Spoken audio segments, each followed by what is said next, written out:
Здравствуйте, это «Среда обитания», программа о людях и для людей, а также об окружающей нас среде.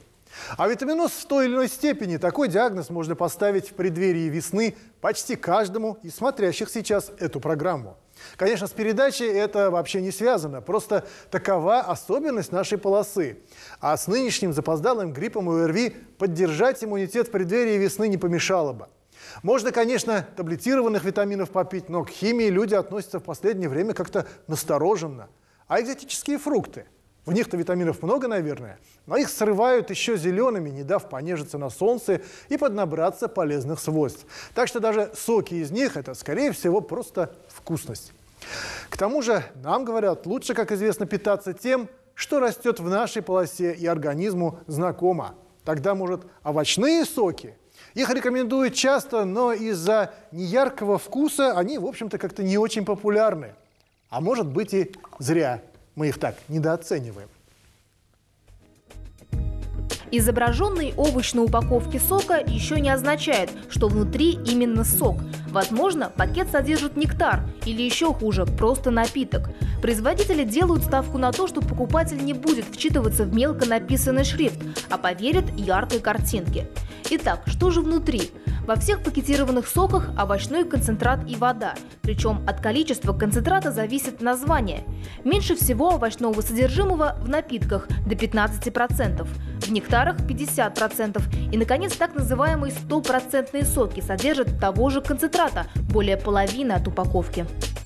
Получать овощные, фруктовые соки в натуральном виде и хранить их очень сложно. Поэтому их концентрируют, и потом уже перед фасовкой и употреблением, то есть их разводят в положенном соотношении водой, добавляют туда опять же консерванты для сохранности, ну и упаковывают в асептических условиях. Пей сок, там витамины, говорят нам с детства. Но есть ли они в соках из коробок? Процесс консервации накладывает свои отпечатки на состав сока. То есть это и уменьшение витаминов. Если это соки осветленные, соответственно, там тоже удаляются полезные вещества. Если это соки с мякотью, то там другой состав будет. Тогда может перейти на свежевыжатые соки, или, как модно сейчас говорить, фреши. Их можно делать из любых овощей. Но здесь важно, какой результат вы при этом хотите получить. Свекольный сок очищает печень, почки, повышает сопротивляемость вирусным инфекциям. Огуречный – хорошее мочегонное средство, он укрепляет сердце и сосуды. Капустный сок показан больным с язвой желудка. Тыквенный богат калием, фосфором, магнием, органическими кислотами. Томатный же сок стимулирует работу поджелудочной железы, улучшает деятельность сердца. Для приготовления соков лучше использовать сочную морковь. Вместе с шеф-поваром мы готовим морковный сок. В каждом хорошем заведении овощные соки обязательно подают свежевыжатыми. Морковный сок считается королем овощных соков. Это богатейший источник витаминов А, В, С, Д, Е и К. Но употреблять его лучше не в чистом виде. Например, если на 200 грамм взять, например, 150 грамм морковным, 50 грамм яблочным, потому что лучше усвояемость происходит. Вот. Ну и также мы своим гостям предлагаем морковный сок со сливками для умягчения, для придания вкуса моркови. Даже на вкус фреш однозначно лучше. Правда, сахара немного не хватает, но в этом и вся польза такого сока. Здесь нет красителей и консервантов, а главное, овощи выращены на родной земле.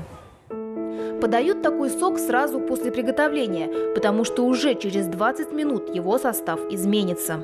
Естественно, что их хранить долго нельзя, даже в холодильнике, поскольку, они не в асептических условиях приготовлены, там микроорганизмы, они кругом, вокруг нас, и они попадают в эту достаточно полноценную для них питательную среду, и, соответственно, они там развиваются, выделяют метаболиты, чем портят вкус сока. Может быть, это токсины какие-то, которые могут вызвать отравление у человека. А остаются ли вообще после отжима в овощных свежевыжатых соках витамины? Ведь уже конец зимы, а как известно, со временем их количество в овощах уменьшается. И выбирая растительность в магазинах, мы не знаем, что попадет в руки – овощ с отечественной грядки или заморской. В тепличных овощах витамины, конечно, тоже присутствуют, но, естественно, не в том количестве, сколько они содержатся в тех овощах, которые мы выращиваем летом в естественных условиях, естественная освещенность, то есть при солнечном свете.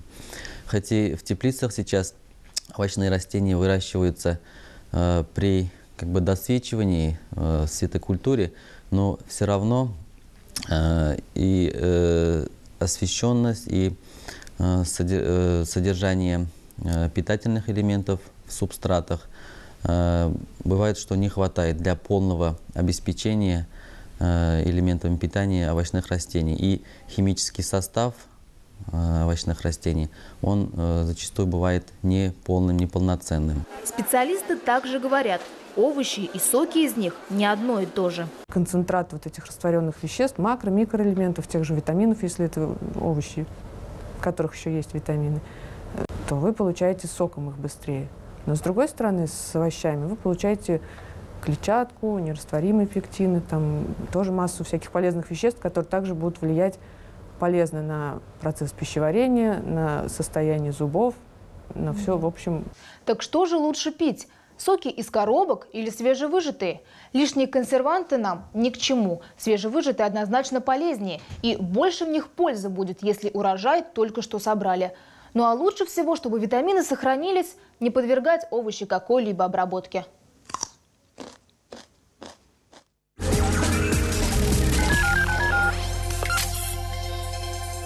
Грипп, ОРВИ, обострение хронических болезней заметно увеличивает количество пациентов в медицинских учреждениях.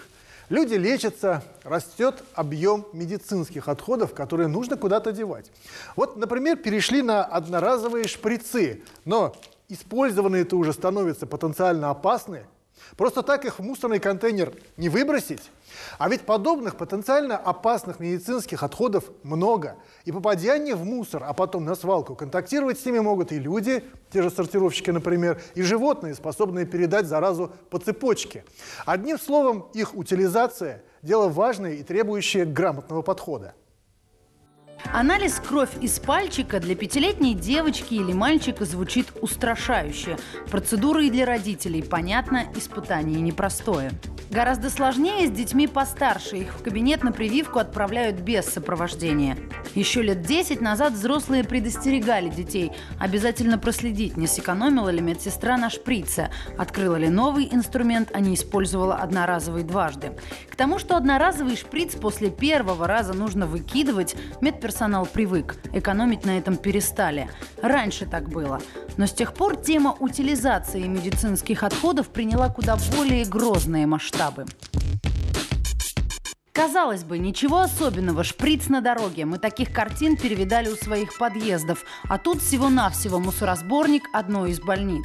Неизвестным остается вопрос, кого ему кололи. Может быть, больного ВИЧ или гепатитом. И гарантированно ли сможет обойти его ваш ребенок, не уколовшись, например, по пути из поликлиники летом в открытой обуви?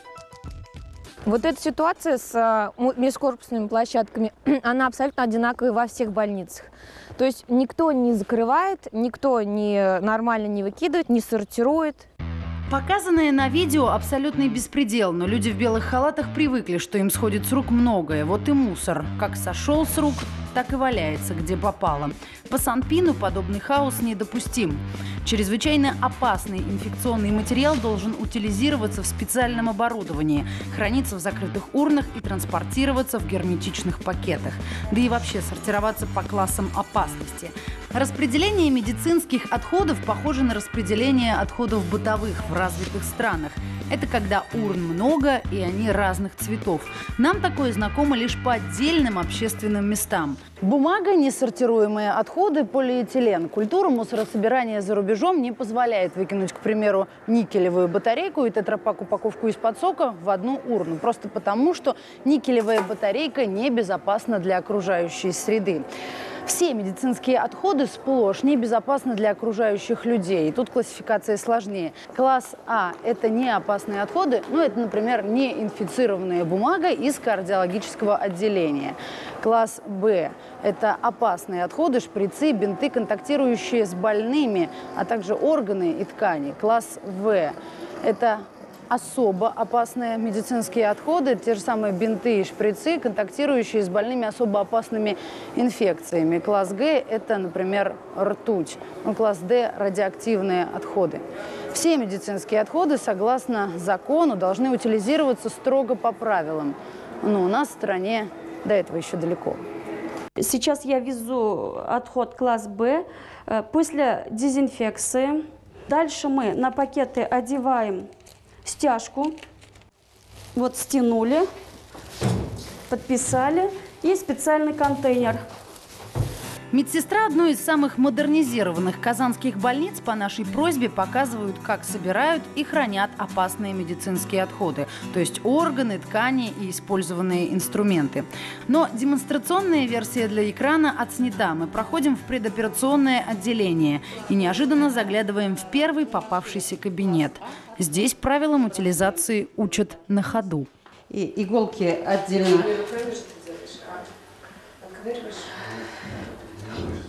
Иголки отдельно. А шприц набираем. Не надо, набираем, кидаем. Набираем раствор. Кидаем в раствор. Правила, они на теории хороши, а практика в нашей стране зависит от человеческого фактора. Ассоль Иванова знает всю ситуацию изнутри. За годы учебы и работы со всем этим она сталкивалась. Сейчас только что при нас подходила женщина с 2 пакетами. Она вместе несла пакеты А и Б, причем на руках, и просто подошла, выкинула в один мусорный контейнер. На этих фото представлены другие медучреждения, а также тубдиспансер, отходы которого входят в группу чрезвычайно опасных. Пакеты желтого цвета, класс Б, то есть с органами, тканями и использованными шприцами, просто выбрасывают из окна. На фото видно, дело было летом, жара. А вот снимок черного пакета, класс Г, ртутные компоненты в обычном баке. За всем этим скоро приедет мусоровоз и отвезет на обыкновенную свалку. По закону в нашей стране биологические отходы, то есть органы и ткани, нельзя выбрасывать на свалки. Их необходимо сжигать. Приезжает машина, забирает отходы, размещается наша специализированная упаковка.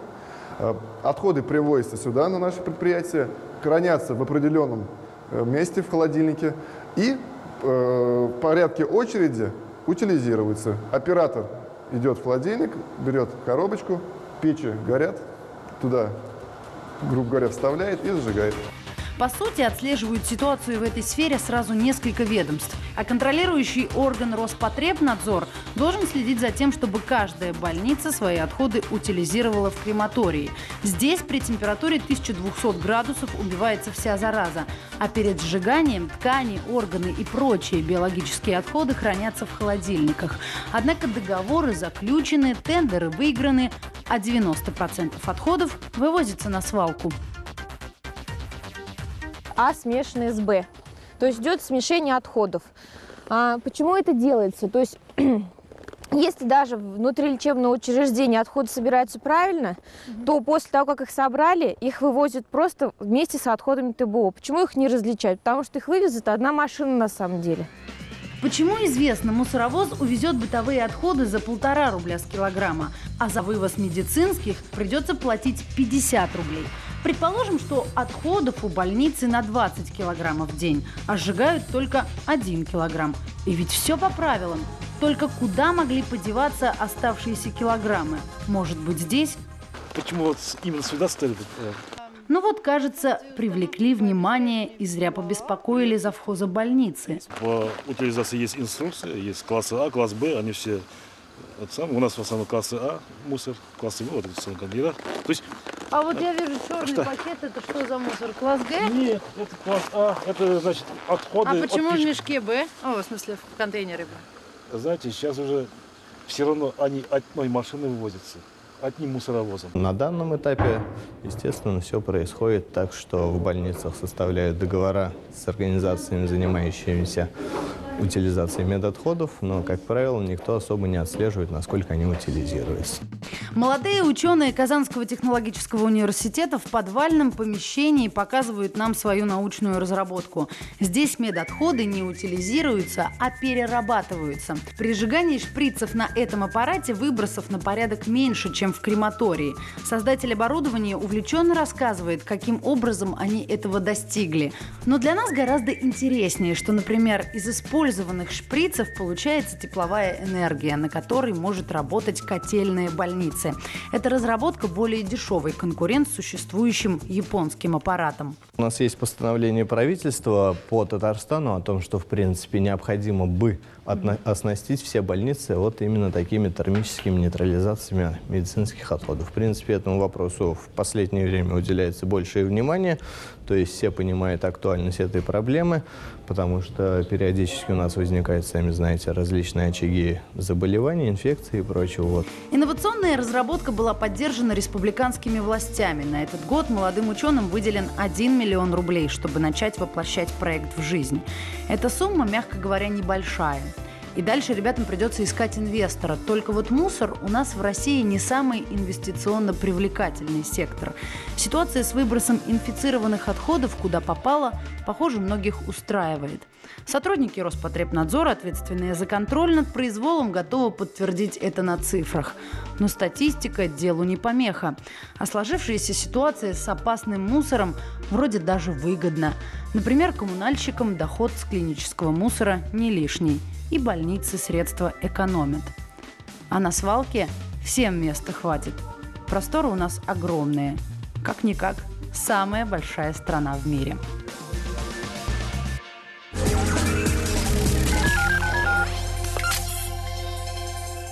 Развитие техники изменяет наш быт, а может быть уже и нас самих.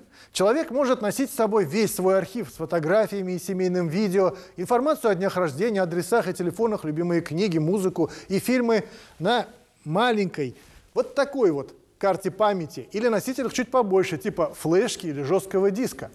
А не самые сокровенные можно вообще хранить на ресурсах интернета, «Мой мир», Facebook или других, например, таких как «Контакт». И даже легко делиться всем этим со своими друзьями и знакомыми. А ведь все идет к тому, что нам, наверное, вообще скоро не надо будет общаться вживую ни с властями, ни с банкирами, ни с продавцами. Во многих супермаркетах уже мы сами взвешиваем товар и только на кассе имеем дело с живым кассиром. Надолго ли? Да, мир стремительно становится другим. Электронное правительство, электронная почта, электронный кошелек и, наконец, книга, библиотека, которая всегда с тобой. А вот интересно, не вредна ли она для глаз? Помните, врачи все время предупреждают, долго работать у компьютера нельзя, как, в общем-то, и смотреть телевизор. А ведь экран электронной книги в 2 раза уже, чем разворот обычный. Глаза смотрят почти в одну точку, почти не сдвигаясь даже на клавиатуру, на которую все же приходится посматривать, например, работая на компьютере. Вот мы и заинтересовались, как на наших глазах может сказаться чтение электронных книг. А что вы читаете? Книжку.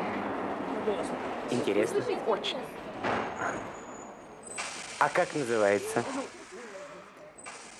«Три товарища». Не читал. Странно, сейчас вся Москва читает. По данным Всероссийского центра изучения общественного мнения, времена, когда вся Москва читала, давно канули в лету. Не то что в Москве, за последние десятилетия даже в глубинке, где мало других развлечений, читать стали меньше. Если в 1996 году ежедневно читали книги 31% опрошенных, то сейчас уже только 22%. Большинство же россиян книгу в руки берут редко или от случая к случаю, и таких 77%. Зато читающая молодежь переходит на чтение с компьютеров, ноутбуков, так называемых киндлов, айпадов, айфонов и с обычных сотовых телефонов. Конечно, преимущество электронной книги, скачанной на телефон, в данном случае налицо. Она и весит меньше, и места занимает мало.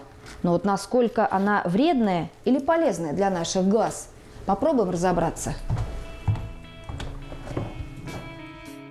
А для начала посмотрим, с каких носителей, кроме настоящей бумажной книги, мы можем почитать. Конечно же, старый добрый компьютер. Вот только долго за ним не просидишь. Какое бы интересное произведение ни было, во-первых, все время на одном месте. Во-вторых, блики и мерцание изображений утомляют глаза. Немногим лучше планшетники, айпады и им подобные, тоже мерцание. Динар Гарипов по роду деятельности часто ездит в командировки, в дороге занимает себя чтением любимых романов в электронном виде. Перепробовал уже несколько источников, у каждого свои плюсы и минусы. Вот, к примеру, iPad. Здесь экран, и он обновляется какой-то частотой кадров. Он постоянно обновляется для того, чтобы картинка была статично красивая. И так как частота кадров она имеет какое-то значение, все равно мерцание, оно хоть незаметно, но чувствуется, и глаз может уставать. Офтальмологи сравнивают такое мерцание с мерцанием свечи. Изображение на мониторе принципиально отличается от текста, который мы читаем на бумаге. Значит, изображение на мониторе, оно имеет свои характеристики. Во-первых, оно состоит из дискретных светящихся точек, которые постоянно мерцают. То есть то включается, то выключается. Соответственно, глаз получает импульсы о работе и отдыхе. И, импульсация идет достаточно часто, и глаз перегружается. Глазная мышца, которая расположена внутри глаза, она также называется цилиарная мышца или ресничная мышца. Вот эта мышца сокращается, застывает в спазмированном состоянии. И таким образом, если долго идет чтение, также даже из бумажного текста, но и тем более с монитора, где нагрузка многократно возрастает на орган зрения, то мышца застывает, и это может привести в ряде случаев к миопии. Или же, особенно у детей или у подростков, у которых орган зрения достаточно чувствителен в молодом возрасте, у них может привести к прогрессированию имеющейся близорукости. А женщинам близорукость может и роды усложнить. Не буду-ка я спешить выкидывать свою любимую книжку. Постойте, а это что? На вид электронное устройство, но если почитать с него, ощущение как будто с бумаги. Электронные книги с так называемыми электронными чернилами, то есть электронная бумага, которая работает в отраженном свете. То есть она не светится сама по себе, ей необходимо освещение внешнее. Так вот же он, идеальный вариант. Электронная книга, так называемый ридер. Внутри помещается приличная библиотека из пары тысяч книг, да и глаза мерцанием не портит. Кстати, в какой-то момент Динар Гарипов на электронной книге и остановился. Много говорит преимуществ перед аналогами и обычной книгой. Электронная книга, электронная бумага, она не поддерживает изображение на экране.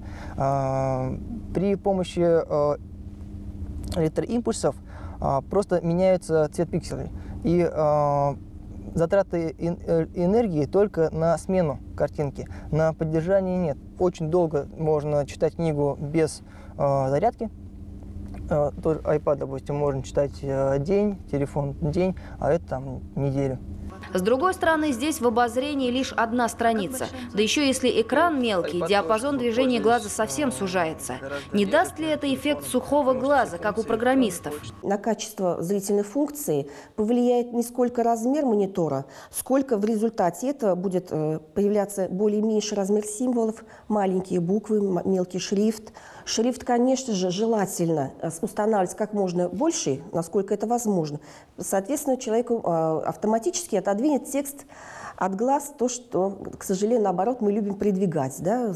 Тем более, чем дольше читает, мышца спазмируется глазная, и к зрению становится на ближайшее видение. Это самая такая отрицательная привычка, которая возникает при чтении, при длительном. Соответственно, чем больше шрифт, мы отодвигаем его от глаз, мы снимаем нагрузку на мышцу цилиарную, она расслабляется, и таким образом идет некоторой степени профилактика близорукости. Преимущество электронной книги всегда можно настроить под себя. Нравится такой шрифт или другой. Еду на плохой дороге, сделал шрифт побольше, и глаза меньше напрягаются. В бумажной книге увеличить буквы сложнее гораздо. Контролировать расстояние от глаз, тем более в дороге, сложно. Но производители к лету готовят новинку – модель, оснащенную датчиком, регистрирующим наклон и расположение корпуса. И все же у старшего поколения другая культура чтения. Книги, они как-то надежнее. Уронишь – не страшно, почитаешь в ванной, промочишь – тоже не беда. Лично я для себя решила. На книге-однодневке прочитал и забыл – деревья переводить не стоит, их можно прочитать и на ридере. Другое дело – настоящая литература. В бумажном виде она как-то солиднее. Такие книги и в библиотеке на видном месте держать не стыдно.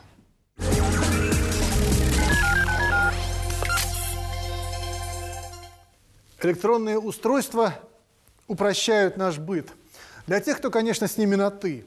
Так вот, проблема в том, что многие из нас не только мало пользуются такими возможностями, но подчас даже не знают, как с их помощью можно упростить свою жизнь. Мы постараемся рассказать об этом в одном из ближайших выпусков программы «Среда обитания». А сегодня у меня на этом все. До встречи!